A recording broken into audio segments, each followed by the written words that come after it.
Empat nabi yang diyakini masih hidup. Nabi Idris alaihissalam. Kisah akhir Nabi Idris alaihissalam yang diceritakan adalah saat ia dikunjungi malaikat penyebut nyawa selama beberapa hari. Nabi Idris alaihissalam lantas mengajukan sejumlah pertanyaan.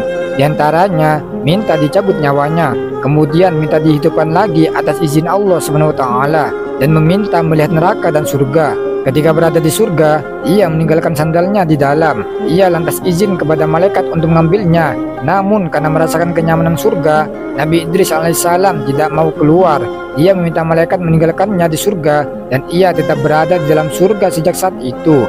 Nabi Isa alaihissalam, kami menghukum pula mereka karena ucapan mereka, sesungguhnya kami telah membunuh Al-Masih Isa putra Maryam, Rasulullah SWT. Padahal mereka tidak membunuhnya dan tidak pula menyalibnya, tetapi yang mereka bunuh adalah orang yang menurutnya mereka menyerupai Isa. Sesungguhnya mereka berselisih pendapat tentangnya pembunuhan Isa, selalu dalam keraguan-raguan terhadapnya. Mereka benar-benar tidak mengetahui siapa sebenarnya yang dibunuh itu, kecuali mengikuti prasangkaan belaka.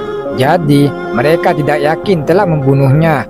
Quran Surah An-Nisa ayat 157. Nabi Ilyas alaihissalam. Kisah yang menceritakan kehidupan akhir Nabi Ilyas alaihissalam adalah ketika didatangi malaikat maut yang hendak menjemput nyawanya.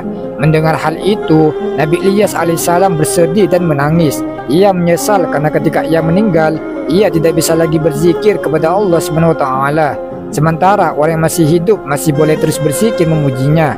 Atas hal itu, Allah SWT memerintahkan malaikat untuk menunda pencabutan nyawa Nabi Ilyas alaihissalam, dan ia mendapat kesempatan berzikir sesuai dan permintaannya.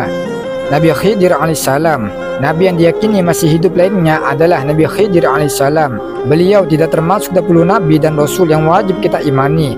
Kisah kehidupan Nabi Khidir alaihissalam diceritakan dalam Al-Quran tatkala ia bertemu dengan Nabi Musa alaihissalam. Diceritakan Nabi Khidir alaihissalam mengajarkan tentang ilmu dan kebijaksanaan kepada Nabi Musa alaihissalam. Tidak banyak sumber yang menceritakan tentang asal-usul dan kisah lain tentang Nabi Khidir alaihissalam.